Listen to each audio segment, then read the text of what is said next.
Okay, everyone, we're back. It's TBoD EXP time again. I'm Eremenko, and I'm here with the wonderful compatriot, the Quim Ninja. Hello. And we've got another question, another burning question for us to discuss on this week's show. Ooh, it's hot. Ow. Ooh, so hot right now that we can't even touch it. But yeah, I was going to put to you, Quim, the age-old question, the great debate. Which do you think is more important? Graphics versus gameplay. Graphics. Next question. Oh, is Right. that it? It's over. No, it's Done. not. It's never over when it comes to this question, Eremenko. And to be honest, it's one of those kind of unanswerable questions, but I'm going to try nonetheless. Okay. So graphics versus gameplay.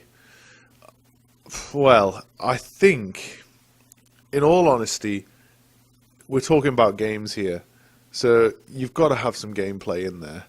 At the end of the day, gameplay is what made games entertaining and fun.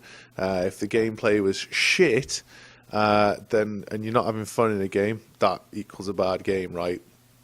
But on the other hand, it depends on what the game is trying to accomplish, on how much graphics come into play. If you think about things like more recent titles like Shovel Knight, which is out on PC and it's coming to the Xbox One, the PS4, etc. very soon. I mean, that is not at all reliant on graphics.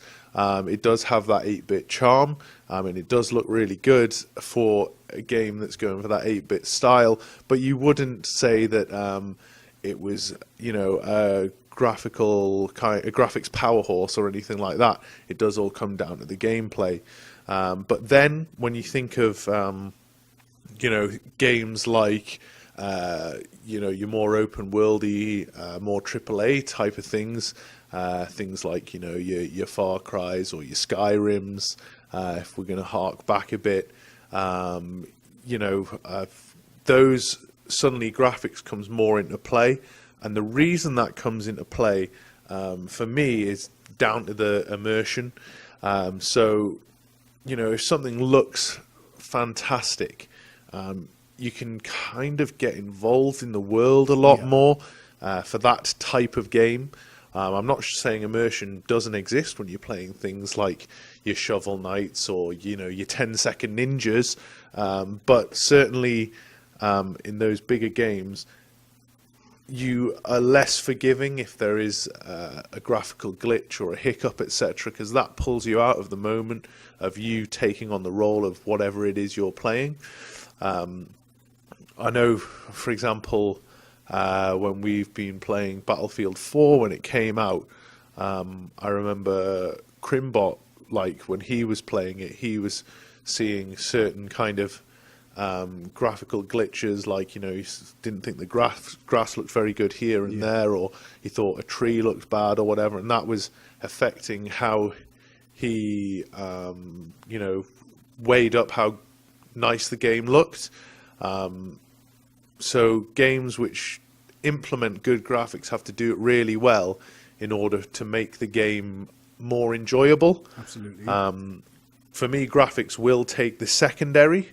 But again, it's all down to the type of game, I guess. As I say, if it's a bigger game that is boasting that it's got good graphics, then it really needs to nail that in order to be a better experience, in my personal opinion.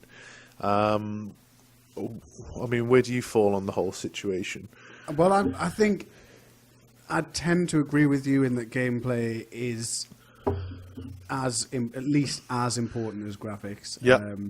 But I think you have to look at it from an objective standpoint and think about it in terms of the overall beauty of a game, because a game can be beautiful without being technologically, graphically superior. So if you think of something like Resogun, for example, which is a great fun game to play, there's not loads to it, and it is absolutely stunning to look at. Sure. But it's not a graphical masterpiece like something like LA Noire was, or more recently Killzone and games like that. It doesn't set itself out to create a game that looks super realistic.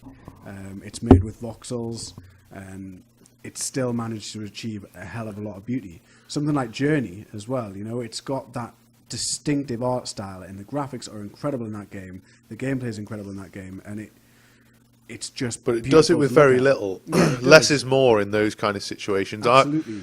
You're nailing it there. Yeah, it's certainly the art style can play as big a role as you know, having this hyper realistic graphics.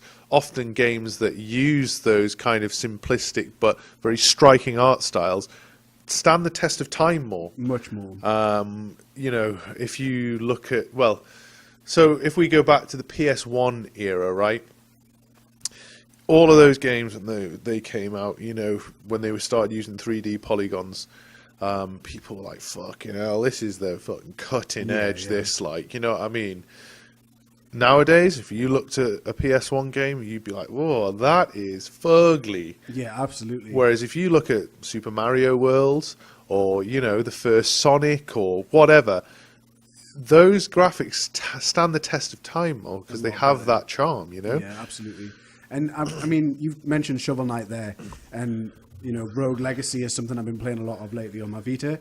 Yeah. And that game, it's kind of a similar style, you know, it goes back to that 8-bit style that so many games are emulating now.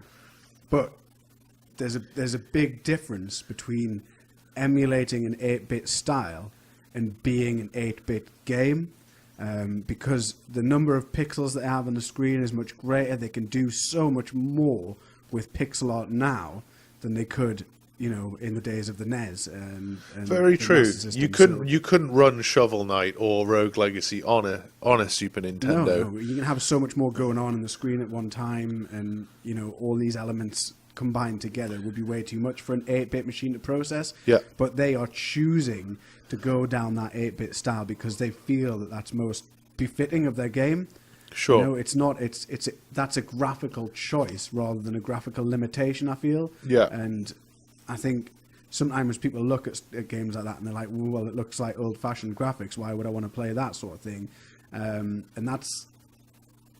I don't want to say ignorant, but, you know, that is ignoring. Well, it's kind of writing off a game before you've actually given it a go. Absolutely. Like, if, you know, nowadays you don't have to choose.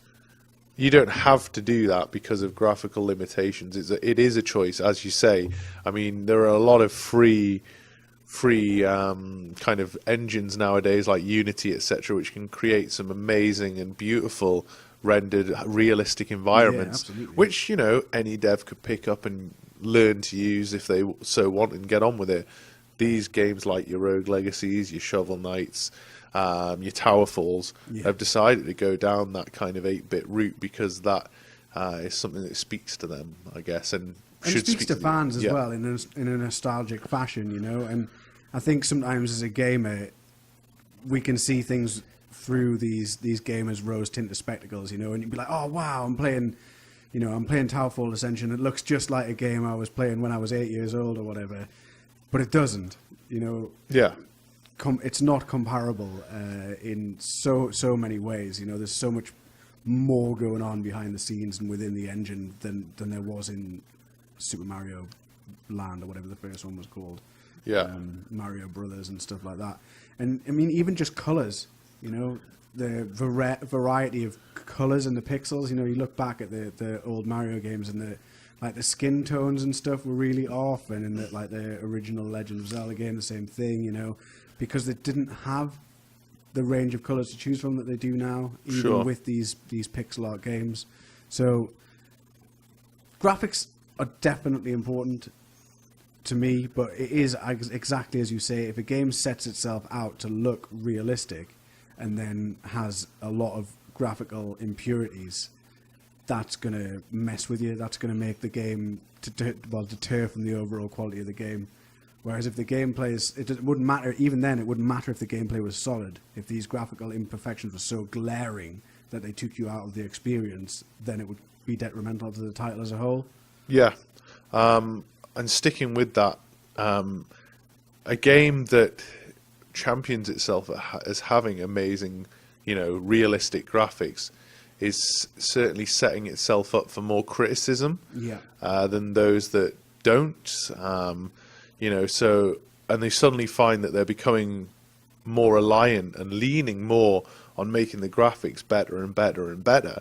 Whereas those who choose to go down a kind of less realistic route and a more kind of stylistically driven kind of presentation are freer of those kind of criticisms if the graphics aren't up to snuff. Because if you're choosing a simpler kind of, and again, if we stick with Shovel Knight as our example here, if you're sticking with that simpler kind of look, you can achieve a lot more, and you can people focus on the gameplay, which by the way is outstanding in that game. I fucking love Shovel Knight. I've not played it. It's amazing. Yeah, when it comes out on the consoles, pick that up if you haven't already played it on PC.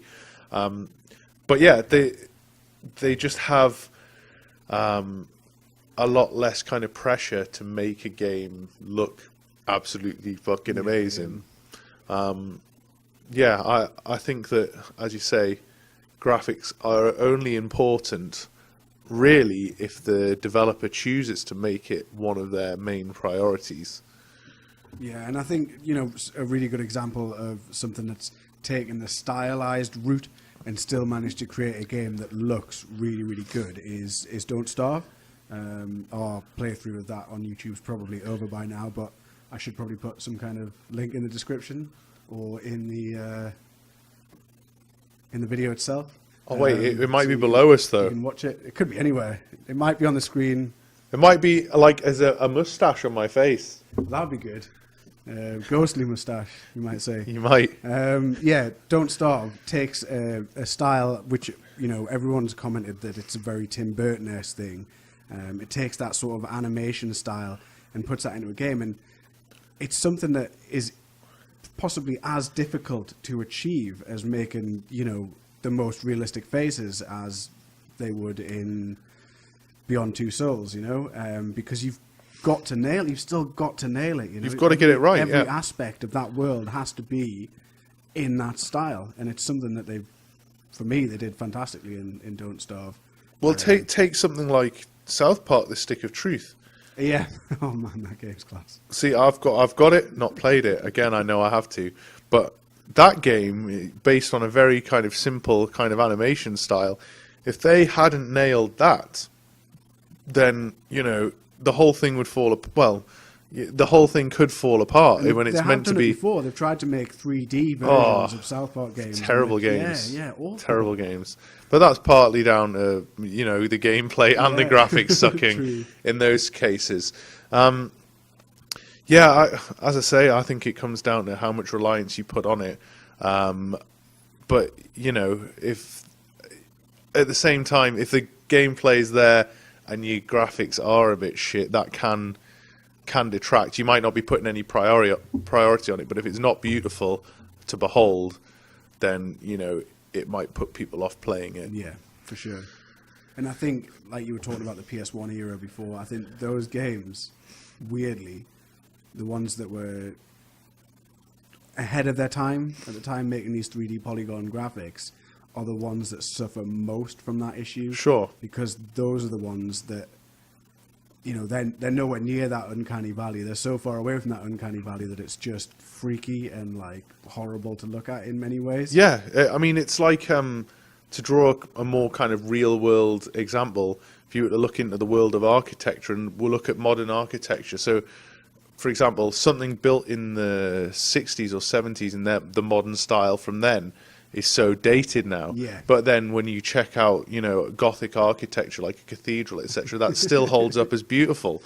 And I think it's a really good example. That kind of applies to classic games, and that's why when you make a classic game, a modern game based on a classic style, that will hold up for longer. It's a smart choice when it comes to picking how your game will look, if that's the type of thing you're going for, So I think at the end of the day, that is one question that is unanswerable. Yeah, we will never really answer that. We can certainly ramble on about it for 15 minutes. Okay, we need some kind of stamp so that we can stamp these questions.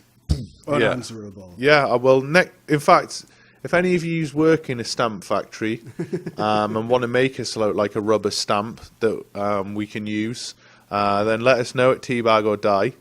Otherwise, you can just hit up the comments below, or Let us know what you think about graphics versus gameplay. yeah. Maybe you can answer it where we failed. All right. Well, thank you very much for watching, everybody, and we'll see you for another TBoD Extra Points soon. Very soon. Goodbye.